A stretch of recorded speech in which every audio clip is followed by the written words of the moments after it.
La culture des facultés mentales et artistiques.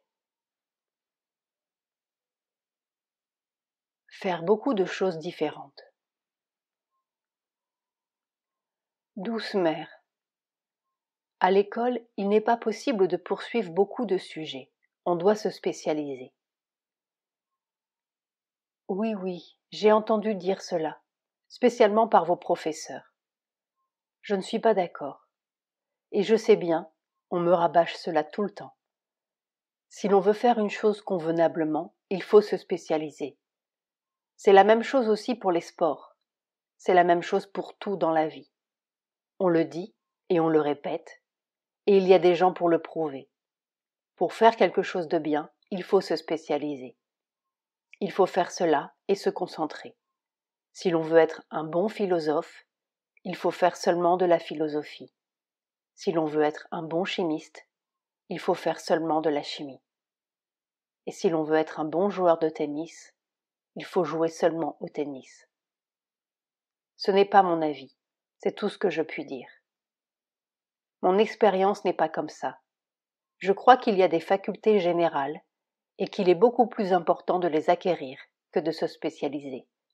À moins, naturellement, que ce ne soit comme monsieur et madame Curie qui voulaient développer une science, trouver une chose nouvelle. Alors, naturellement, ils étaient obligés de se concentrer sur leur science. Mais encore était-ce seulement jusqu'à ce qu'ils aient trouvé. Une fois qu'ils avaient trouvé, rien ne les empêchait d'élargir leur cerveau. C'est une chose que j'ai entendue depuis ma plus petite enfance, et je crois que les arrière-grands-parents ont entendu la même chose, et que de tout temps, il a été prêché que si vous voulez réussir quelque chose, il ne faut faire que cela. Et moi, on me grondait tout le temps, parce que je faisais beaucoup de choses différentes. Et on me disait toujours que je ne serais jamais bonne à rien. Je faisais des études, je faisais de la peinture, je faisais de la musique, et puis je m'occupais encore d'autres questions.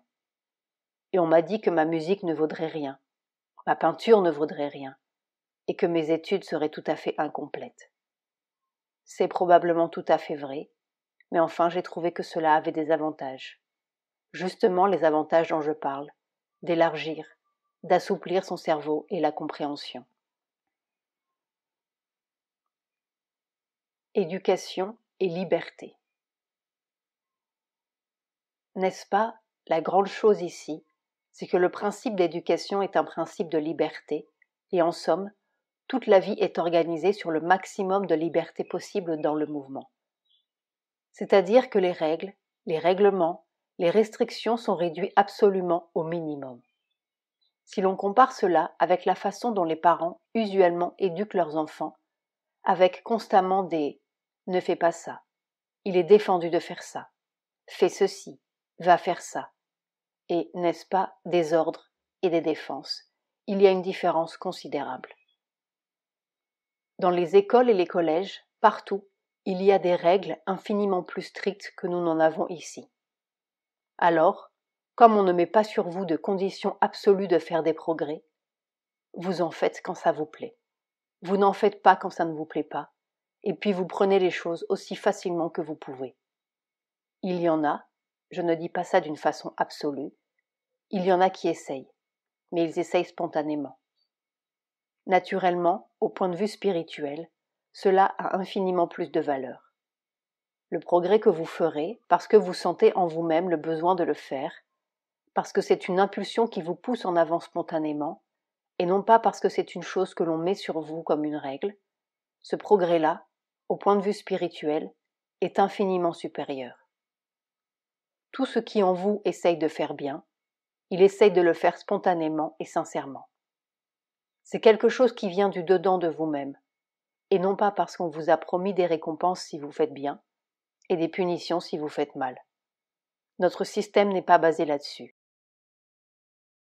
Il se peut qu'à un moment donné, quelque chose vienne à vous pour vous donner l'impression que l'on a apprécié votre effort, mais l'effort n'a pas été fait en vue de cela. C'est-à-dire que ce ne sont pas des promesses qui sont faites d'avance et qui sont compensées, d'ailleurs par des punitions équivalentes. Ce n'est pas l'habitude ici. Généralement, les choses sont telles, arrangées de telle façon, que la satisfaction d'avoir bien fait paraît être la meilleure des récompenses et que l'on se punit soi-même quand on fait mal, dans le sens qu'on se sent misérable et malheureux et mal à l'aise. Et que ça, c'est la punition la plus concrète que l'on ait. Et alors, tous ces mouvements-là, du point de vue de la croissance intérieure spirituelle, ont une valeur infiniment plus grande que quand ils sont le produit d'un règlement extérieur. L'éducation intellectuelle. On a un instrument mental qui a beaucoup de possibilités, de facultés. Mais ce sont des facultés et des possibilités latentes et qui ont besoin d'une éducation spéciale, d'un dressage spécial pour qu'elles puissent exprimer la lumière. Il est certain que dans la vie ordinaire, c'est le cerveau qui est le siège de l'expression extérieure de la conscience mentale. Eh bien, si ce cerveau n'est pas développé, s'il est fruste, il y a une quantité innombrable de choses qui ne peuvent pas s'exprimer, parce qu'elles n'ont pas l'instrument nécessaire pour s'exprimer. Ce serait comme un instrument de musique auquel il manquerait la plupart des notes. Alors cela fait un à peu près, mais cela ne fait pas une chose exacte. La culture mentale, l'éducation intellectuelle, vous change la constitution du cerveau, l'augmente considérablement, et par conséquent, l'expression peut être plus complète et plus exacte. Ce n'est pas nécessaire si vous voulez échapper à la vie et aller dans les hauteurs inexprimées. Mais c'est indispensable si vous voulez traduire extérieurement votre expérience. Mère, tu disais que si l'on a trop développé de ces facultés d'analyse, de déduction et tout cela, elles deviennent une entrave aux expériences spirituelles, non? Si elles ne sont pas contrôlées, maîtrisées, oui, mais pas nécessairement. Pas nécessairement. Cela rend peut-être le contrôle un petit peu plus difficile, parce que naturellement, un être individualisé est plus difficile à maîtriser qu'un être fruste. Avec l'individualisation plus complète, l'ego devient plus cristallisé et aussi content de lui-même, n'est-ce pas? Mais en admettant que l'on ait surmonté cette difficulté, eh bien, le résultat dans une individualité très développée est infiniment supérieur au résultat obtenu dans une nature fruste et non éduquée. Je ne dis pas que le procédé de transformation, ou plutôt de consécration, ne soit pas plus difficile, mais une fois qu'il est obtenu, le résultat est très supérieur. On peut très bien comparer cela à des instruments de musique, dont l'un aurait un certain nombre de notes et l'autre 10 fois plus. Eh bien, il est plus facile peut-être de jouer d'un instrument qui a 4 ou 5 notes, mais la musique que l'on peut faire avec un clavier complet est évidemment très supérieure. On pourrait même comparer cela, encore plus qu'à un simple instrument, à un orchestre. Un être humain, une individualité humaine pleinement développée, ressemble beaucoup à l'un de ces formidables orchestres qui contiennent des centaines d'exécutants. Ils sont évidemment très difficiles à maîtriser et à conduire, mais le résultat peut être merveilleux.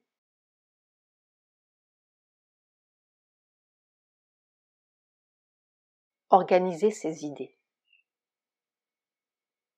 Il y a ceux qui ne peuvent pas garder une armoire en ordre, un tiroir en ordre. Extérieurement, ils peuvent être dans une chambre qui a l'air très propre et très en ordre. Et puis, vous ouvrez un tiroir, ou vous ouvrez une armoire, c'est un champ de bataille. Tout est mélangé. Vous trouvez toutes les choses ensemble, rien n'est classé. Ça, ce sont les gens qui ont une pauvre petite tête, où les idées sont dans le même état que leurs objets matériels. Ils n'ont pas organisé leurs idées. Ils n'ont pas mis d'ordre. Ils vivent dans une confusion cérébrale. Et c'est un signe certain. Je n'ai jamais rencontré d'exception à cette règle. Les gens qui ne savent pas garder leurs affaires en ordre, leurs idées sont en désordre dans leur tête. Toujours. Elles cohabitent, les idées les plus opposées sont mises ensemble, et non par une synthèse supérieure, n'en croyez rien, simplement par un désordre et une incapacité d'organiser leurs idées. Vous n'avez pas besoin de parler même 10 minutes avec quelqu'un si vous pouvez entrer dans sa chambre et ouvrir les tiroirs de ses meubles et voir son armoire. Vous savez dans quel état ils sont, n'est-ce pas? Pour soi-même, il faut que ses propres affaires, et en même temps ses propres idées, soient organisées de la même manière, et que vous sachiez exactement où sont les choses, et que vous puissiez aller tout droit les trouver, parce que votre organisation est logique. C'est votre propre logique. Ça peut ne pas être la logique du voisin, pas nécessairement, c'est votre propre logique. Mais votre organisation étant logique, vous savez exactement où est une chose. Et comme je vous l'ai dit, si cette chose est déplacée, vous le savez immédiatement. Et ceux qui peuvent faire cela, généralement, ce sont des gens qui peuvent mettre de l'ordre dans leurs idées, et qui peuvent mettre aussi de l'organisation dans leur caractère, et qui finalement peuvent gouverner leurs mouvements. Et puis, si l'on fait un progrès, on arrive à gouverner sa vie physique. On commence à avoir un contrôle sur ses mouvements physiques. Si l'on prend ce bout-là de la vie, vraiment elle devient intéressante. Si l'on vit dans une confusion, un désordre, un chaos intérieur, extérieur, où tout se mélange, et où l'on est conscient de rien, et on est maître encore moins des choses, ce n'est pas une vie. Former sa propre manière de penser. Il faut des années de travail, d'organisation, de sélection, de construction très attentive, très soignée, très raisonnable, très cohésive, pour arriver à se former simplement. Oh, simplement cette petite chose, sa propre manière de penser. On croit qu'on a sa propre manière de penser. La preuve, cela dépend totalement des gens avec qui l'on parle, ou des livres que l'on a lus, ou de l'humeur dans laquelle on se trouve. Cela dépend aussi si vous avez une bonne ou une mauvaise digestion. Cela dépend de si vous êtes enfermé dans une chambre où il n'y a pas suffisamment de ventilation, ou si vous êtes en plein air. Cela dépend de si vous avez devant vous un beau paysage. Cela dépend de s'il y a du soleil ou s'il pleut. Vous ne vous rendez pas compte, mais vous pensez toutes sortes de choses tout à fait différentes suivant des tas de choses qui n'ont rien à faire avec vous-même. Et pour que cela devienne une pensée coordonnée, cohésive, logique, il faut un long, minutieux travail. Cristalliser sa pensée. L'utilité du travail n'est pas autre que celle-là. Cristalliser ce pouvoir mental. Parce que ce que vous apprenez, à moins que vous ne le mettiez en pratique par un travail ou par des études approfondies, la moitié de ce que vous apprenez, au moins, s'enfuira, disparaîtra avec le temps. Mais cela vous aura laissé une chose, la capacité de cristalliser votre pensée, d'en faire quelque chose de clair, précis, exact et organisé. Et c'est cela la vraie utilité du travail. Organiser votre capacité cérébrale. Je vais vous expliquer. Quand vous avez compris, cela fait en vous un petit cristal, comme un petit point qui brille. Et quand vous en aurez mis beaucoup, beaucoup, beaucoup, alors vous commencerez à être intelligent. C'est à cela que sert le travail, pas simplement à se bourrer la tête d'un tas de choses qui ne mènent nulle part. Au fond, au point de vue général, surtout au point de vue intellectuel, la capacité d'attention et de concentration est la chose la plus importante, celle qu'il faut travailler à développer. Au point de vue de l'action matérielle, c'est la volonté. Il faut travailler pour se construire une volonté inébranlable. Au point de vue intellectuel, il faut travailler pour se construire une concentration que rien ne peut ébranler. Et si vous avez les deux, la concentration et la volonté, vous êtes un être génial et rien ne vous résistera. Retenir ce qu'on apprend. La vraie manière pour que ça, ce que vous apprenez, reste, c'est de comprendre. Ce n'est pas d'apprendre par cœur. Vous apprenez quelque chose par cœur, c'est mécanique, n'est-ce pas? Mais ça, au bout d'un certain temps, ça s'effacera, à moins que vous ne vous serviez de ça constamment. Par exemple, on vous fait apprendre par cœur les tables de multiplication. Si vous vous en servez constamment, vous vous en souviendrez. Mais si par hasard vous restez des années sans vous en servir, vous l'oublierez tout à fait. Mais si vous comprenez le principe, alors vous pourrez vous en souvenir. N'est-ce pas, le principe de la multiplication, si vous le comprenez avec un sens mathématique, alors vous n'aurez plus besoin de vous en souvenir par cœur. L'opération se fera tout naturellement dans votre cerveau. Et c'est pour tout la même chose. Si vous comprenez la chose, si vous avez le sens du principe qui est derrière, alors vous pouvez vous en souvenir indéfiniment, pour des centaines d'années si vous durez des centaines d'années. Tandis que quelque chose que vous avez appris par cœur, au bout d'un certain temps, les cellules cérébrales se multiplient, sont remplacées, et il y a des choses qui s'effacent. Dans la vie, il y a des choses qui restent comme des jalons. Il y en a d'autres qui s'effacent totalement, au point qu'on ne s'en souvient pas du tout. C'est parti. Mais il y a des choses qui sont comme ça, vraiment comme des jalons, comme des points de repère de l'existence. Eh bien, ce sont des choses qui ont été des expériences conscientes, c'est-à-dire qui ont été comprises. Alors l'expérience reste indéfiniment, et avec juste un certain petit mouvement de conscience, vous pouvez la ramener en avant. Mais une chose qui est apprise d'une façon mécanique, à moins, je vous dis, que vous ne vous en serviez quotidiennement, ça s'efface.